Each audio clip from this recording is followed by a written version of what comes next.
Good afternoon, everybody. My name is Donna Feazell, and I'm your host of Donna's Edge radio, television, and podcast talk show. Thank you so much for watching every day, Monday through Friday, beginning 2 p.m. on the Eastern Time Zone as we get right on with you in the afternoon. You can find us on television, channel 182 on Charter Communications. I'll get it out in a minute. They're in Huntsville, Alabama. So good to be with them. You can also find us on Abundant Television, found on Roku, Apple TV, and Amazon Fire. Don't forget the podcast on thenewscasters.com and on the radio, WZLA, the biggest country station in South Carolina. It's so proud to be part of that. All social media sites, you can't get away from us even if you tried. Continue sending email, Donna at donnasedge.com, Donna at donnasedge.com. I have my friend Don Brown with me right now. He's an attorney. He's also a writer and a speaker. So, Don, let's talk about your books before we get started. Well, thank you, Donna. You know, the most recent book is Kangaroo Court. We have 16 that have been published. Kangaroo Court was released just right before the 2024 presidential election, looking at the Democrats' pattern of lawfare against conservatives, and not just against President Trump. That book looks at the cases that were eventually dropped against the president. And in the book, I predicted they would disintegrate, and they did. But it also looks at lawfare against other Republican politicians like Rick Perry, the former governor of Texas, the former senator from Alaska, Ted Stevens, the governor of Virginia, Bob McDonnell. It also looks at Democrat lawfare against ordinary citizens. Everybody remembers the McCloskeys, Patricia McCloskey and Mark McCloskey. That was the couple that famously stood in front of their house in St. Louis holding their guns while a mob was walking through their house, and the Soros prosecutor prosecuted them.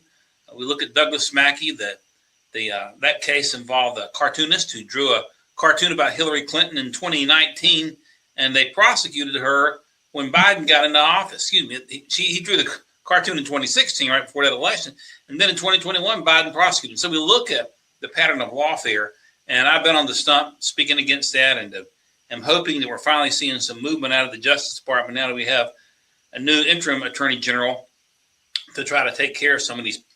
We need to bring a lot of people to justice for the damage they've done. So that's the most recent one. But you can find us at donbrownbooks.com. And, I've been writing a lot of op-eds as of recent. Don't have a book on contract at the moment, but I appreciate the opportunity to chat a little bit. Oh, always glad to talk to you. So let's talk a little bit about conditions in the world. We could spend like 10 hours talking about that. But the tops right now of the list is the war. How is that faring? And again, thank you so much for your service. So you've got that inside connection. You can talk to us a little bit more than we know what's going on. Well, I don't have a classified clearance anymore, so it's hard for me, to get in as deep as I could at one time. But I can tell you that that the blockade, which is in effect, appears to be working. The real question now is whether Trump's about to substantially, step up the offensive tactics against Iran again before the ceasefire. And it looks like he's considering doing that. You really can't trust the Iranians. And part of the problem here is that you're negotiating with one faction, and you got another faction that appears to be controlling the country still. Mm-hmm. This Iranian Revolutionary Guard, they appear to be controlling the country. And I think at the end of the day, for total success, you got to take out those mullahs now that you're there. But, it's interesting because when you have a ceasefire, you see gasoline prices coming down a little bit. I mean, the fluctuation is incredible depending on what the news is from there. As I've said in other interviews, I think probably by the end of June, Trump's going to have this wrapped up probably. But Trump now is in China, and that doesn't mean that they won't, and Pete said just as with him, that doesn't mean they won't order a ramping up of this thing if they feel like they need to do that. I suspect we're going to see it ramped up again real soon, simply because not a whole lot of progress appears to have been made in negotiations. The Iranians are good at playing people. You're not going to play Trump very long. So, but the most significant military achievement is that blockade. And that blockade remains in effect. And even though a few ships appear to have gotten out, it's largely held. And at some point, that will bring Iran down faster than anything when you cut off their money supply. Let's talk a little bit about the economy. I grew up in the 60s and the 70s, and I was a senior in high school in 1976, graduated in 77. And this was all while Jimmy Carter was president, and I finally got a car, and I'm all excited about that. But then I had the long gas lines, and, and then the gasoline was rationed. I mean, it was just, and I'm thinking I'll never be able to drive a car. This is the end of the world. I have a car, it's just going to be sitting there. It's going to rot. But we overcame that. Thank God Reagan came in. And so we were seeing a turnaround in everything. But a lot of folks, that they feel that President Trump is not making things happen fast enough.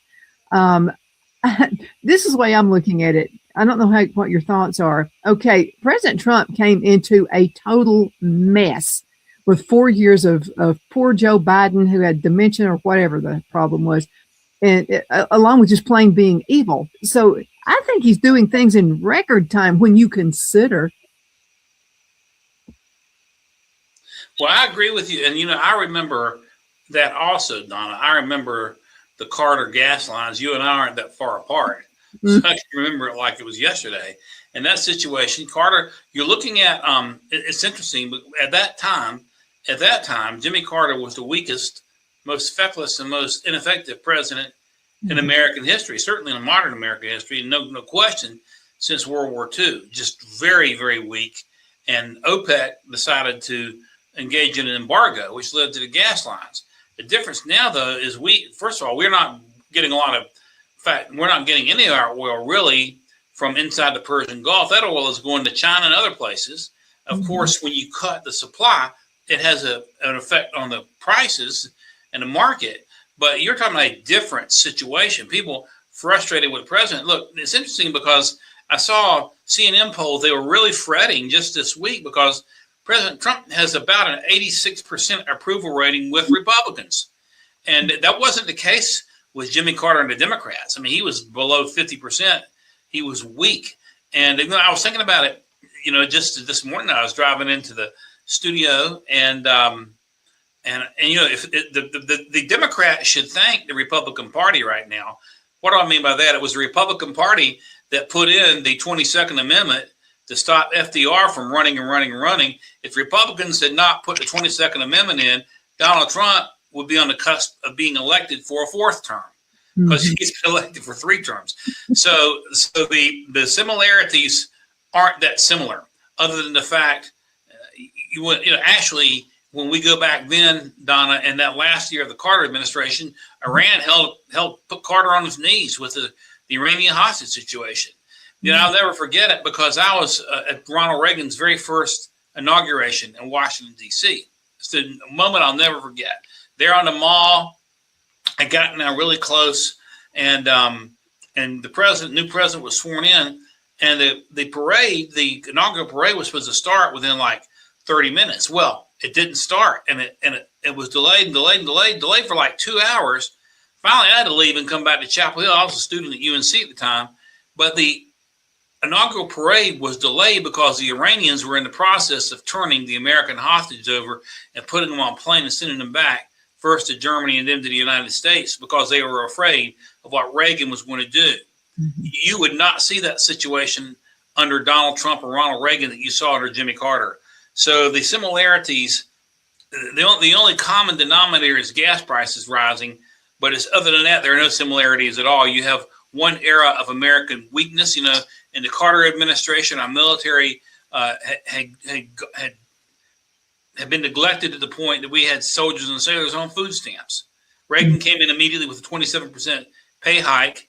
And Trump just last Christmas gave every service member a Christmas bonus of $1,776, $1,776.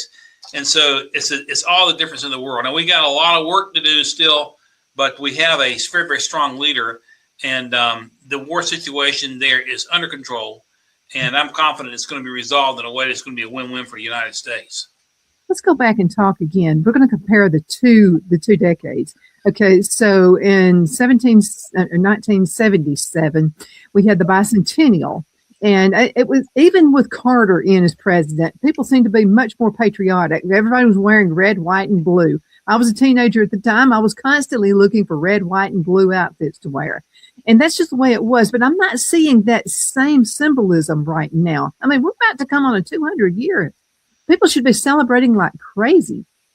Well, when Carter was president, as weak as he was, as ineffective as he was, he had no more business being president than my grandmama Hardison. I love my grandmama Hardison. She's the greatest Christian lady I ever knew, but she wouldn't have quit to be president. Neither was Jimmy Carter. Mm-hmm. But even still, the Democrat Party wasn't. The Democrat Party today is largely, and when I say this, I'm not attacking or demeaning your viewers or my friends who are registered Democrats because their daddy and granddaddy did 100 years ago. They're good, salt of the earth, registered Democrats. I'm talking about the national and state Democrat parties, the politicians in Washington and Raleigh and wherever it might be, Montgomery, wherever, Columbia. The national and state Democrat parties, the leadership, are largely anti-American now.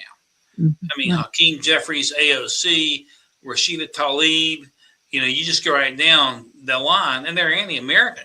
And which is one of the reasons you're not seeing the same fervor of patriotism, because they want America ended. They won't necessarily say it that way, but that's what they want. And so it's a different era, and the Democratic Party, as we know it, must come to an end in order to get us back to where we need to be. But 200 years is something to celebrate. We should be dancing in the streets. Yes, of course. Exactly. Even, I went back and, you've probably seen the movie Fallen Angel about my book on Extortion 17. I went back and we were showing that movie to some supporters over in Raleigh, kind of a thank you gathering we had over there a couple of weeks ago. And I was watching the movie, and the movie had clips of the night that bin Laden was killed. And there was pro-American fervor in the streets, even as recently as 2011, for one night anyway. And then it's the situation. We've got to get a control of the situation in our school system. We have to start teaching American exceptionalism again. We have to teach the difference between good and bad. We have to teach that socialism is bad, that communism is bad, that they've never worked, that capitalism is the only way to have a robust economy, mm-hmm. and that the Constitution is a wedge and a block against governmental tyranny. We got to teach these concepts. And what you're seeing now is the product of 40 years of not only not teaching those concepts, but teaching exactly the opposite, teaching America bad, America colonial, all the, throughout the Constitution, because some of the founders, were slaveholders at the time, whatever it might be. Even though Jefferson was moving toward the end of slavery, I mean, there was a lot of slavery was on the way out not long after that. But all that aside, what we have seen is a generation of America bashing in the schools. And in order to get us back to the point, so that we're coming up on the 250th anniversary, the next big one will be the 300 years, and you and I may or may not be there. But if the country is going to celebrate its third 100 years in a patriotic fervor that it needs to be and deserves, we're going to have to start changing what we're teaching in history and social studies classes, and not just the public schools, but private schools, Christian schools all over the country now, in order to get back where we need to be. Absolutely. When we were in school, social studies, we were talking about Tojo, and we were talking about Hitler and all those terrible folks. I remember just being scared to death of communism. It was like, no, we've got to keep America like it is. And I was a young person. And I think that's why I got into politics so much. It's just, we want to keep America like it is. And then it's scary. Okay, first of all, it's really scary that many people voted for Joe Biden. And that many people voted for Kamala Harris. If 10 people out of the whole United States would vote for either one of them. Well, first of all, I don't believe for 1 second that 80 million people voted for Joe Biden. I believe that election was stolen. I agree with the Trump president on that. Now they've found thousands and thousands and thousands and thousands of ballots that should have been disqualified in Georgia when Biden, quote unquote, won Georgia by 11,000 votes. I don't believe for 1 second that Biden legitimately won Georgia or Pennsylvania or Michigan or a number of states or even Arizona. Maricopa County is one of the most corrupt Democrat cesspools in the country. And so, but nonetheless, your point is well taken. Whether he got 80 million votes or not, he got millions of votes. And just that he got one vote, to me, is beyond comprehension. Or Kamala the same way with her cackling. There's a chance he may run again, Donna. If she does, you and I are going to have a lot of fun for the next few years. I kind of hope she does, to tell you the truth. Well, this is my point about her. Okay, so, and it's kind of like an oxymoron. Okay, because she's out there. She should be celebrating that she was the first woman vice president. But here's the problem. She does celebrate that, but she's also lying between her teeth too, because when she says there's no difference between a man and a woman, well, then you can't, if you really don't get it, if you really don't understand there is a difference between men and women, and that there really is, there's not a third, there is only man, there's only woman. So you can't truly celebrate being the first woman VP, can you, if you really believe that garbage? You got that right. Or you have a Supreme Court Justice, Jackson Brown, said the same thing. So, but again, this is a product of the craziness that they have embraced. In fact, there are still positive signs out there, as I think we discussed in North Carolina just within the last couple of months. Republican registration eclipsed Democrat registration. North Carolina has now more registered Republicans than Democrats for the first time in its history. People call this a purple state, or blah, blah, blah, blah, blah. Well, the trend isn't going that way. The trend is actually they're more independents than either. So the trend is an increased number of independents followed by an increased number of Republicans. Well, the reason that you've had Republican registration eclipse Democrat registration to a large degree is because of the very crazy type stuff you're talking about. We have Kamala Harris or Jackson Brown not acknowledging the difference between a man or a woman, and you have Gavin Newsom still skirting with supporting, little girls having to compete against biological males and this sort of thing. Some of the crazy concepts they've embraced is one of the things that's hurt them politically. In fact, James Carville, as loud mouth as he is, sort of understand. He kind of understands that. But even the James Carvilles are not being listened to in the Democrat Party anymore because they've yielded to craziness.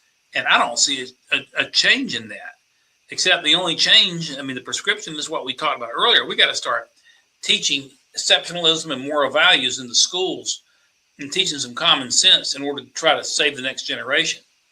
Yeah, there's so many things that just absolutely make no sense. So let me ask you a question.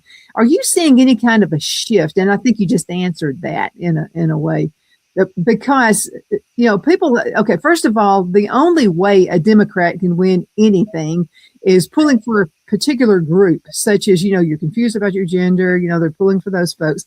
And we don't have that many people. They're acting as if like half the country is confused about their gender. Okay, not only that, but, we're going to go the gay pride and make people think that conservatives hate gays and all this it's a bunch of nonsense. I don't hate gays, and I know you don't either. But we're being labeled as if we do. So what they're doing is they're using feelings. They use that instead of practical common sense, like some Republicans do, like President Trump. Mm-hmm. They call it identity politics, and it really kind of goes back to Saul Alinsky. Is you find a group and you start raising Cain and trying to get that group believing that it is being singled out for discrimination, which in most cases these days is malarkey. You try to find cases that either are made up or that are outside of the mainstream. You blow stuff up as if something's happened when it's not. And, it's interesting because they were doing that with Black Americans for many, many years. As a matter of fact, it's interesting because the Justice Department has just indicted the Southern Poverty Law Center. And I say poverty with quotations marks around it because that Southern Poverty Law Center has an endowment from what I hear, over $100 million. Nothing impoverished about them. They're the group that calls everybody a hate group. They call me a hate group. They call you a hate group. they call friends of mine haters or whatever. But as it turns out, they were taking money. They were raising money, claiming, you give us money, eliminate the Ku Klux Klan. Then they were actually giving money to these right-wing groups to stir up stuff. In fact, there's one incident alleged indictment where they gave over $270,000 to one individual who was inside the planning for Charlottesville, who helped to stir the whole thing up. So these are race-baiting groups that live off a race-baiting industry. Jesse Jackson, has passed away. He was a master of race-baiting. Al Sharpton is probably even worse. The SPLC is right in the middle of it. They have to cause controversy through identity politics, one, to raise money, and two, to try to cause division. A lot of that is being exposed, and I'm grateful for that. By the way, I'm grateful that the Justice Department, now under Todd Blanche, seems to be picking up the ball where Pam Bondi fumbled it and is initiating some of these prosecutions. But I think the prosecution against the Southern Poverty Law Center, which will be followed probably by prosecutions against individuals within that organization, is a very positive step. I'm excited about that. Let's go into a commercial break. I've got more I want to fire at you in just a few minutes. We'll be right back in just a few minutes. Queen City Used Car Sales has been serving drivers in the Northeast Alabama area for years with a quality selection of late model used cars, SUVs, and pickup trucks. On top of our extensive selection and competitive prices, we offer professional auto financing services for used car buyers of all credit levels. Whether you've just begun your search or you're ready to secure your next vehicle, at Twin City Used Car Sales, you will drive away with the vehicle of your dreams. The sales and finance staff at Twin City Used Car Sales looks forward to serving you, and you can apply for financing online before your visit to our used dealership in Gadsden, Alabama. Check us out on the web at twincityusedcars.com or go by our location at 901 First Avenue, Gadsden, Alabama. We sincerely look forward to serving you.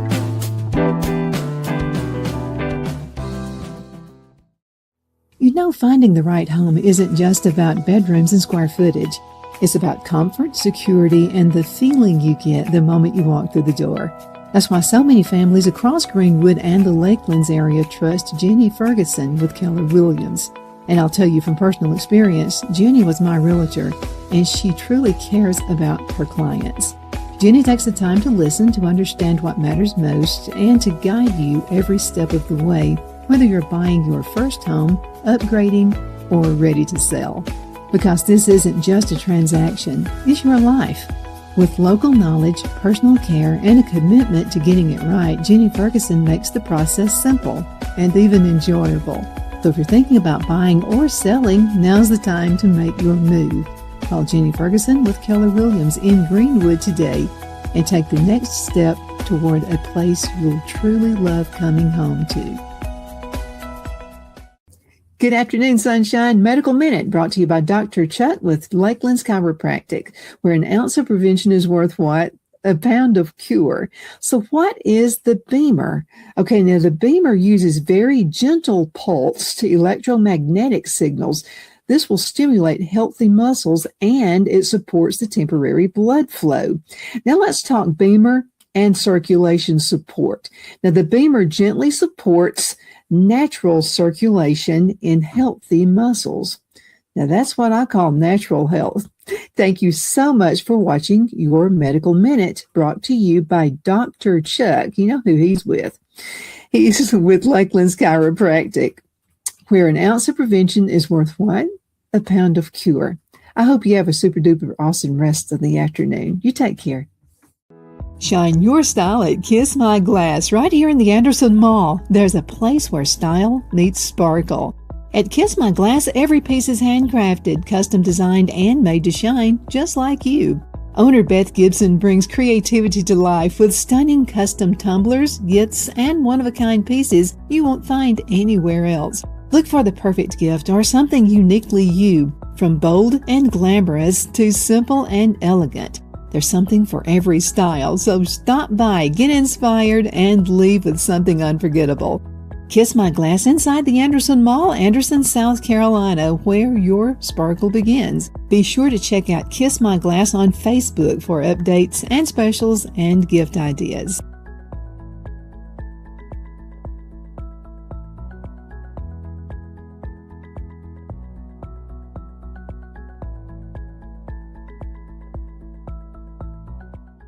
I'm excited to announce our Christmas extravaganza is finally here.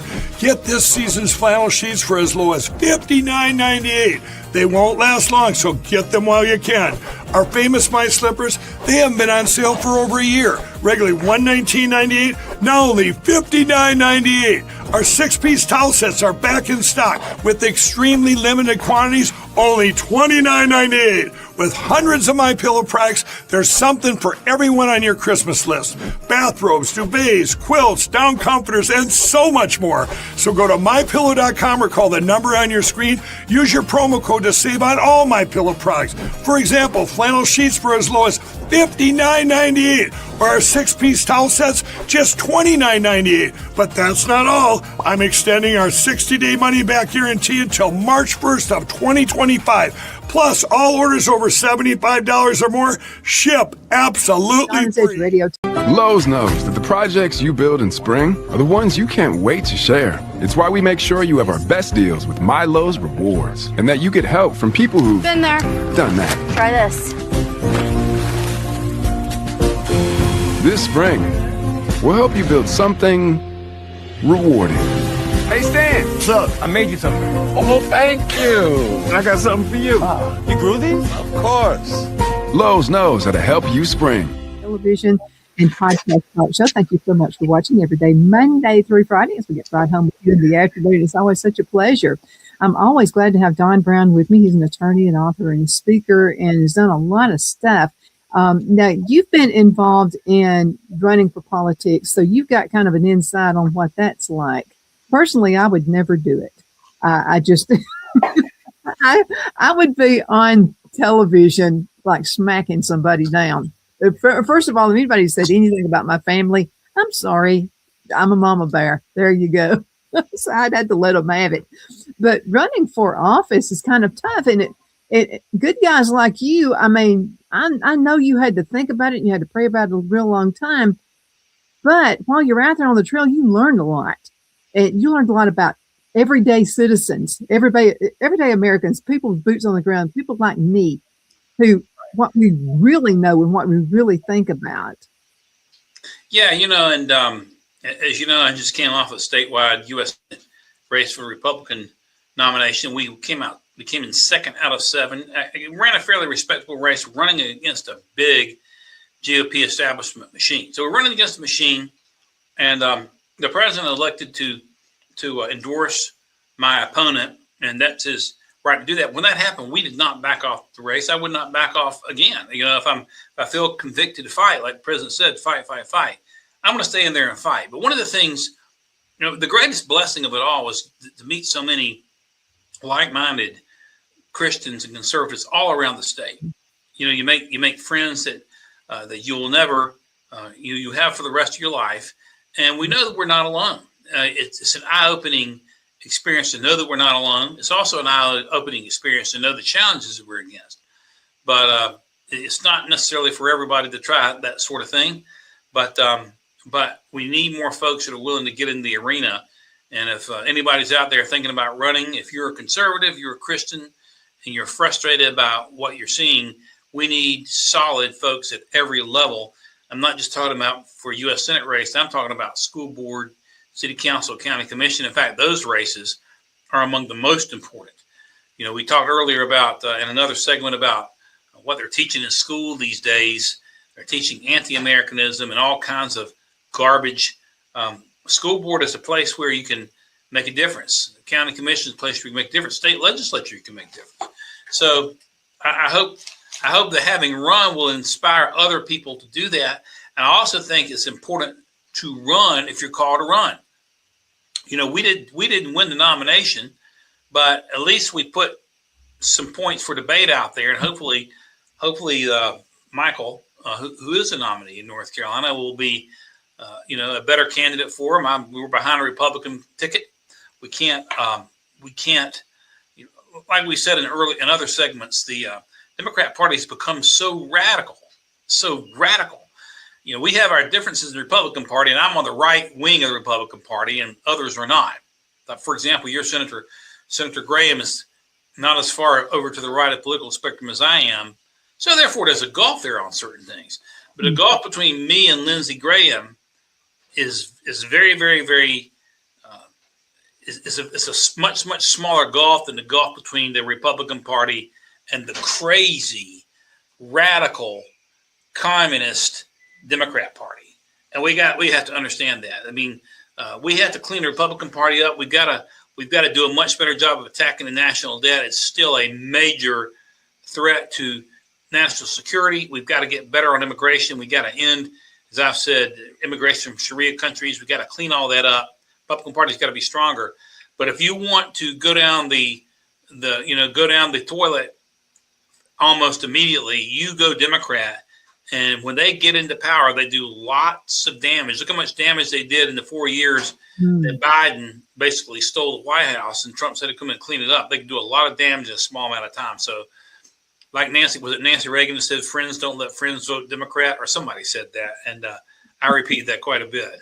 Yeah, I look at it that way as well. And I have family members who were Democrats. I do not think my grandparents or my dad would be a Democrat now. I know my granddad voted for Reagan, and I told you the story once. My grandmother had passed away 2 years prior, and so he wanted to meet with me, and he called me Donnie. He was wishing for a grandson, but anyway, that was my name, Donnie.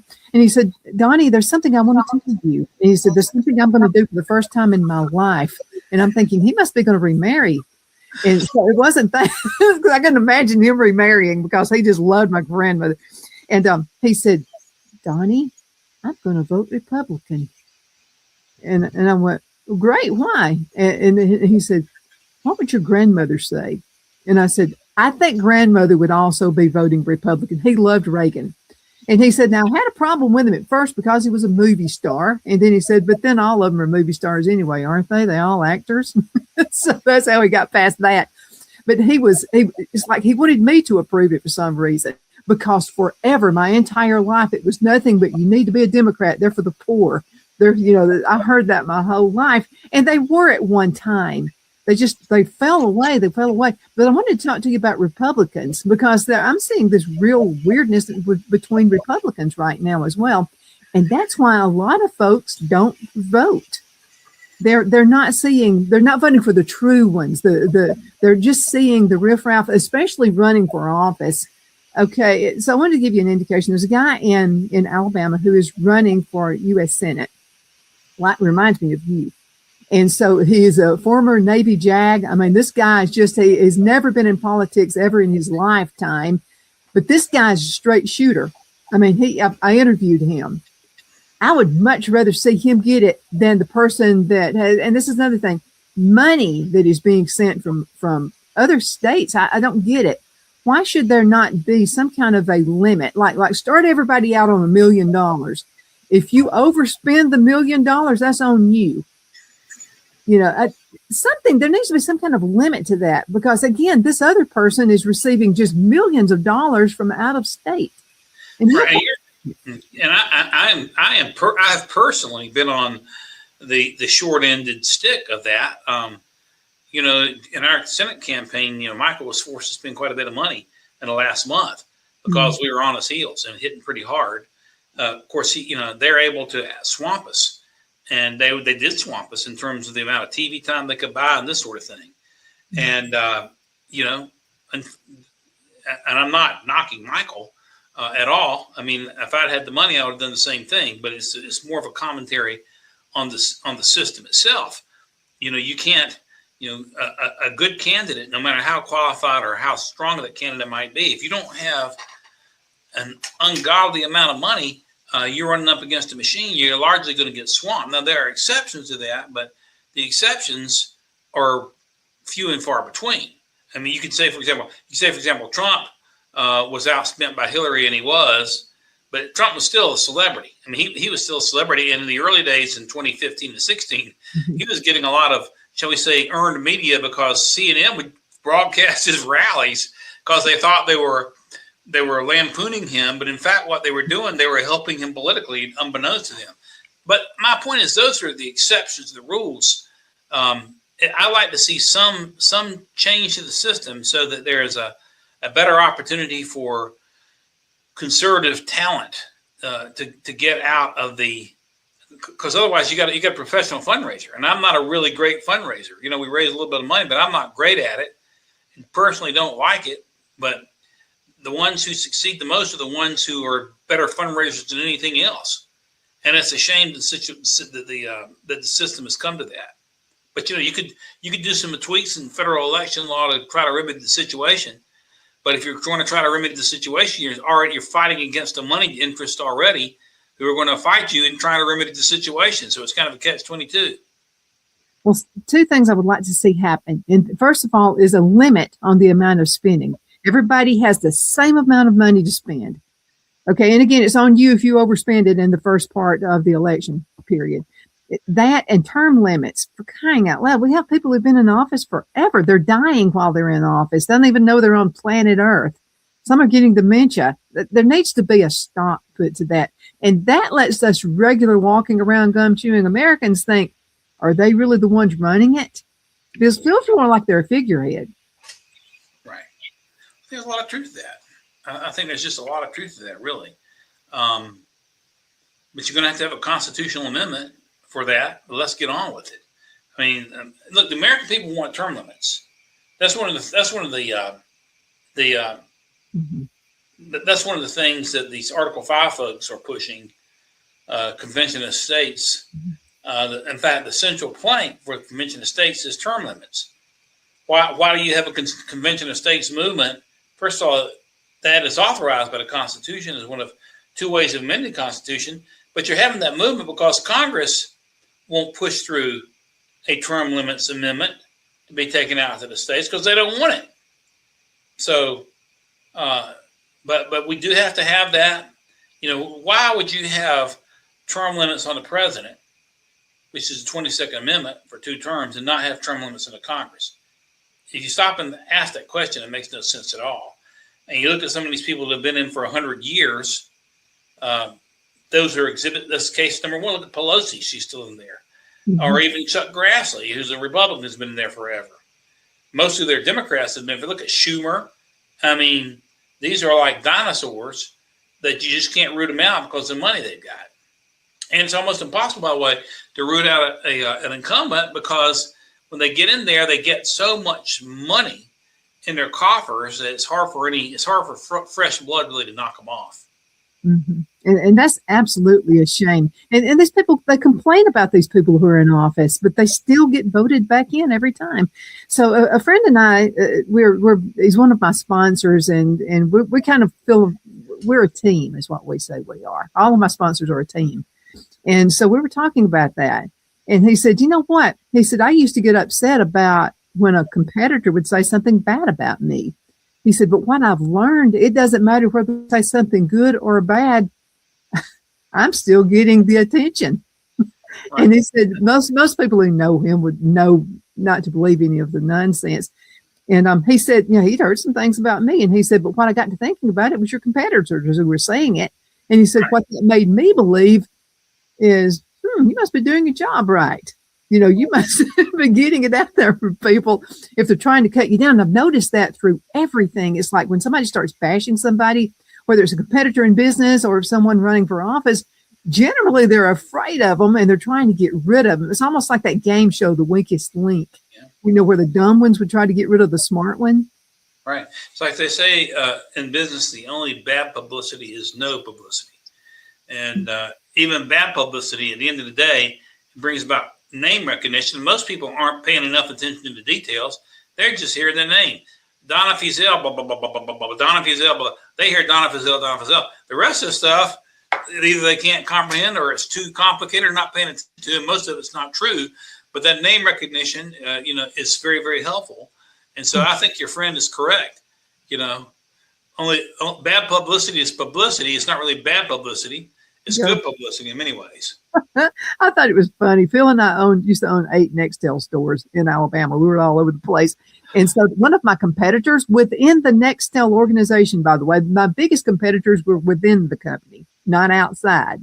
I'm sure. So I thought it was really funny. One of the guys actually put up a billboard, right by my store to get people to go see him instead of me. And what was happening is I was actually getting more business from it. They were not paying any attention to his store name. They were just seeing Nextel, and then they saw my name. They saw my store right there. So we were at a meeting, and so I ran into him, and I said, "Hey, thanks for the billboard." And he said, "What do you mean?" And I said, "Yeah, I'm really glad you put that billboard." I shouldn't have said anything, but anyway, I hurt myself by doing that. And I said, "Yeah, because of the billboard, I'm getting more business. Thank you for that recognition." And right after that, he had that sign taken down. But it's just like you just said, name is just recognition. I think that's why some of these people keep coming in over and over. It's because maybe they kissed their baby once. And I've heard that before. I asked this one person, I said, "Why did you vote for that Democrat?" It was like a local thing. He said, "Well, he kissed my kids and he did this and he did that." And I'm like, "So that's the reason you voted for him? He's in office now. Do you think he's going to kiss your kids now?" So, I mean, it's such nonsense. The reasons people will vote for somebody just blows my mind. Yeah, right. Yeah.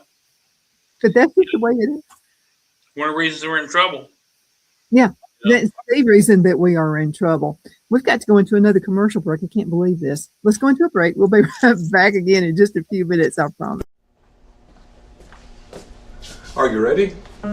We all wonder what tomorrow will bring, but the future lays itself at the feet of the prepared and surrenders to the will of the persistent. It's not easy, but today shapes you so you can shape tomorrow. With Northeast Alabama Community College, when the future asks if you're ready, you can answer yes.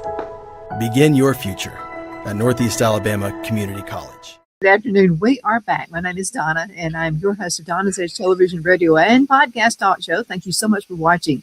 Definitely appreciate that. Continue sending an email, by the way. I love it. Donna@donnasedge.com.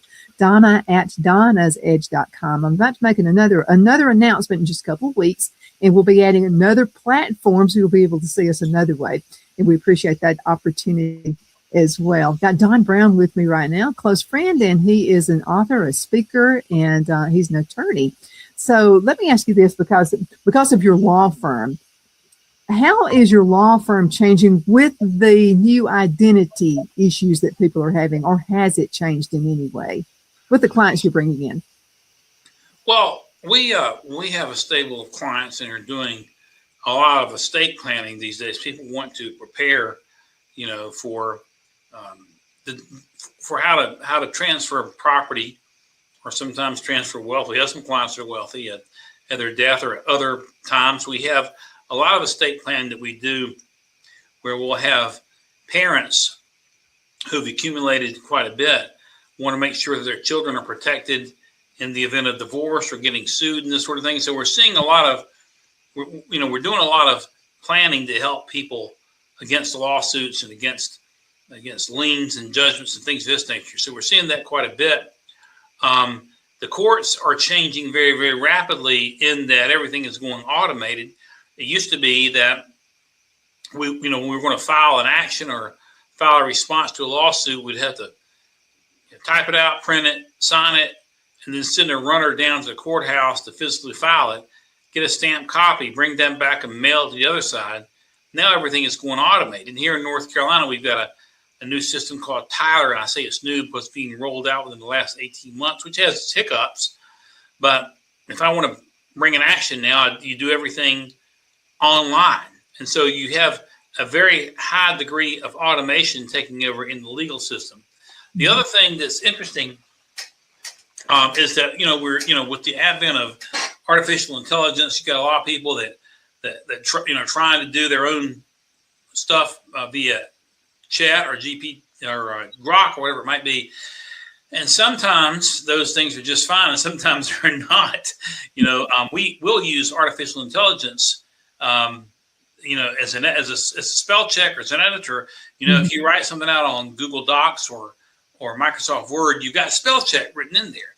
But we'll have, Grok do another spell check. But I can tell you one thing, artificial intelligence sometimes can burn you if you're not careful, because, there have been instances where lawyers, in fact, this is a couple of years ago, some lawyers in New York got burned by the bar or the judge because they had chat write a brief for them, a legal brief, and filed it with the court.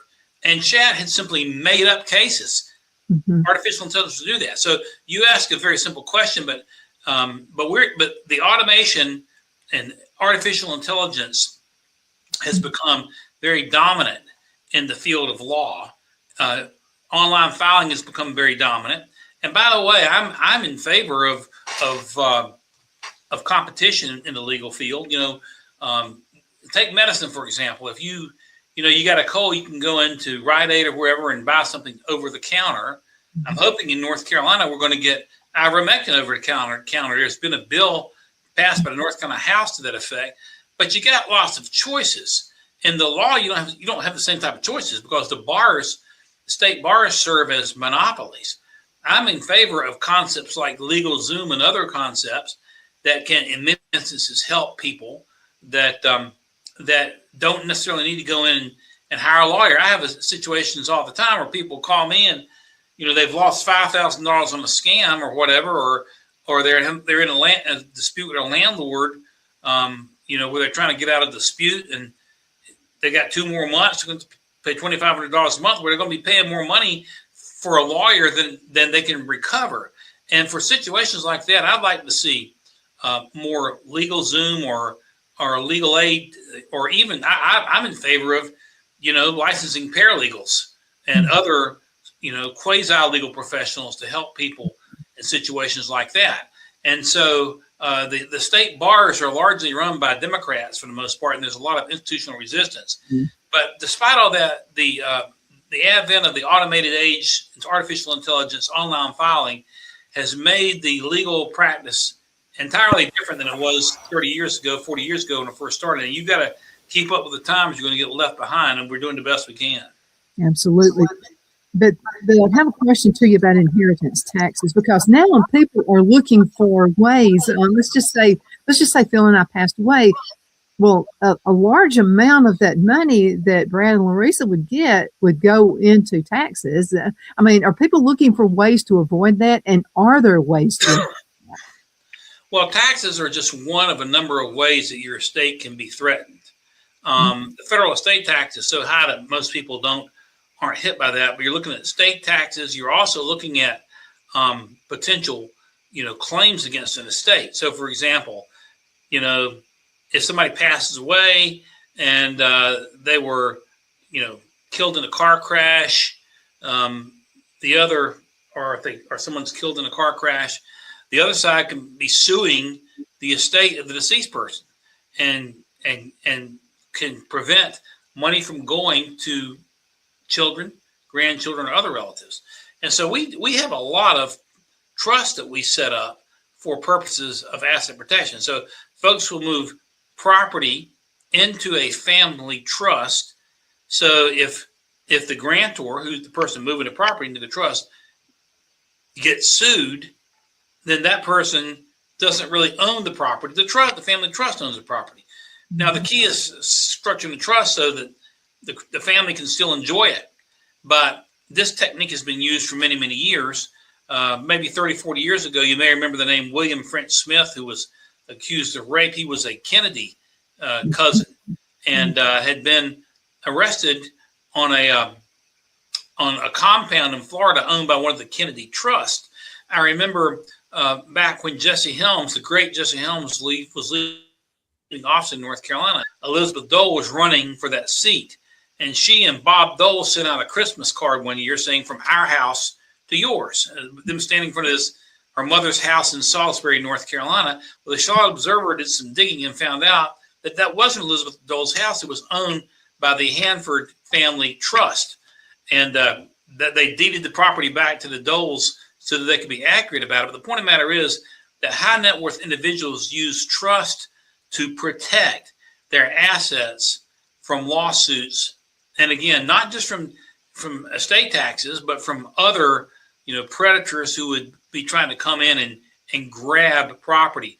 We have folks all the time who put homes in trust because we had situations, maybe some of your viewers have seen this, where, Medicaid comes in and takes a lien on houses and takes all the property after a while. Well, you can plan against that if you plan soon enough. So we're doing a lot of what we call defensive estate planning to help people protect their assets against not just taxes, although that's one form, but against any other entity that might be trying to come in and grab your assets. So it's something that high net worth individuals are doing a lot. We've been doing that for folks for years.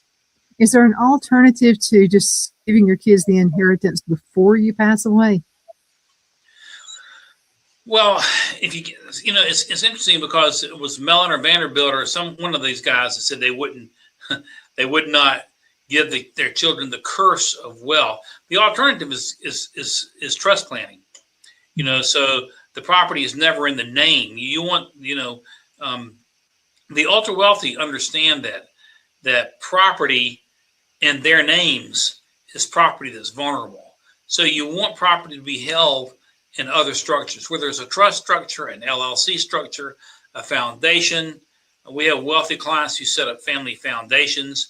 And, the whole NGO thing is something that I'm not, the way that these mega NGOs are used, like the Gates Foundation, Soros Foundation, are used for bad things. We have small private family foundations, for example, that they set the foundation up because they want money to go to the Southern Baptist Church or to their church or whatever. Mm-hmm. And so there are all kinds of structures that can be set up to hold property and to hold wealth so that it remains accessible to the family and not so accessible to predators and sharks out there that would try to take it. Well, you often wonder about divorces. Like, what if you went on ahead and gave your kids the property and then a divorce happens? How that could be a messy situation. Well, precisely. And I've often said that a good family trust is the best prenuptial arrangement known to man. So if you have if you're a wealthy family and their daughter is going to marry, a fellow, hopefully it's a fellow these days, or the son's going to marry a young lady, and if the money is transferred into a family trust, then, and if it's an irrevocable trust with a trustee, then at that point is largely outside the grasp of being lost in a messy divorce situation. Mm-hmm. So we do a lot of that. I've done a lot of that. We've had parents, and most of our trust clients are pretty well to do. We've had parents set up asset protection trusts for a number of reasons, not only because they're concerned about the child losing it in a divorce, but we've had them set up because the kid might have a drug problem or an alcohol problem, and they don't want money going to that kid to fester the addiction or for some other reason.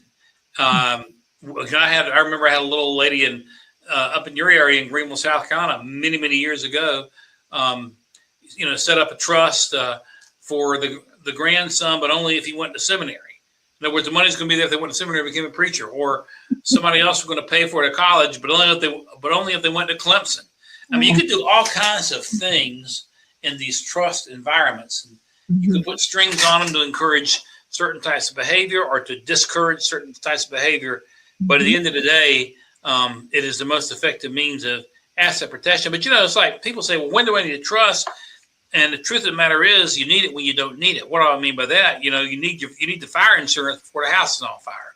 And so if you try to start setting these arrangements up when you're in the middle of litigation or already being sued, it becomes harder to provide protection. So advanced asset protection is always recommended, especially for folks that are in sort of in high net worth or high wealth accumulation situations.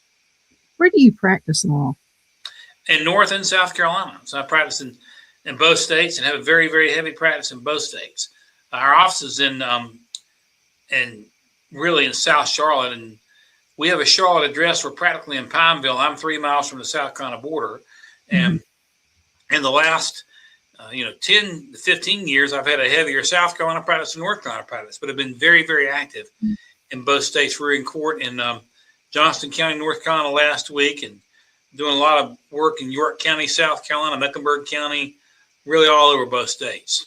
I was litigation counsel for Chrysler for a number of years for the entire state of South Carolina. So I've been just about every county there, before just about every judge there at one time. Of course, there's always a changeover, but very, very familiar with both states and really enjoy my practice. Well, I'm glad to hear that, because now you're our attorney now.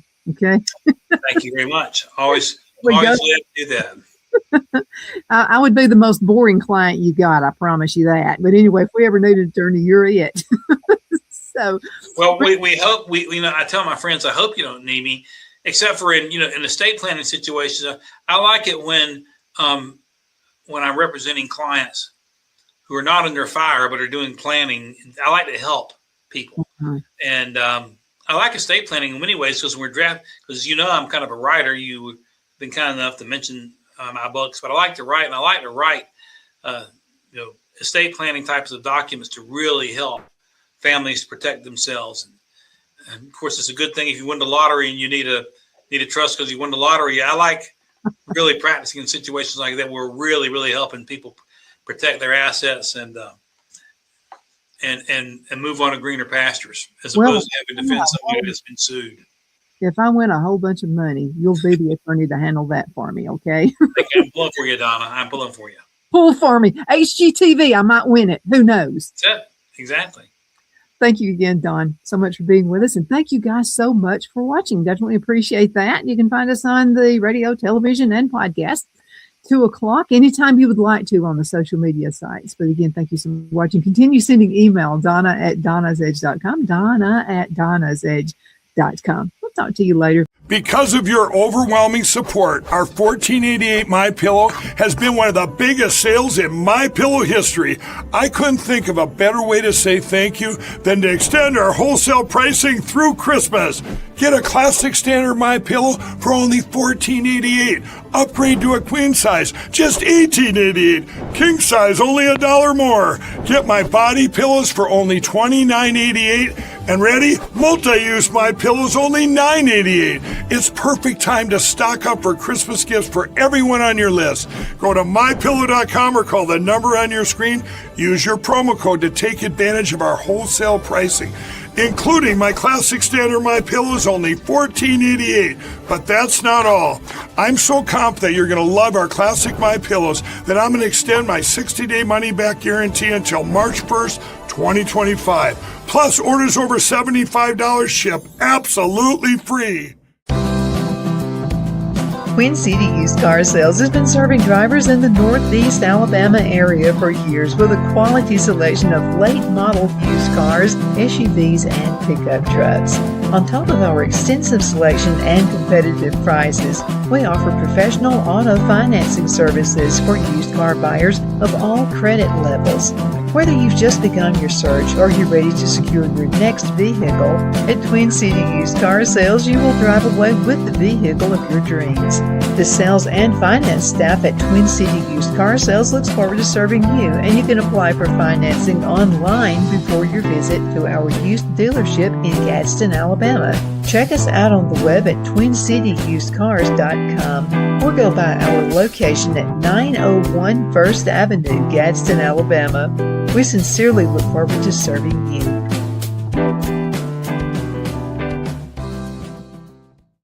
Shine your style at Kiss My Glass right here in the Anderson Mall. There's a place where style meets sparkle.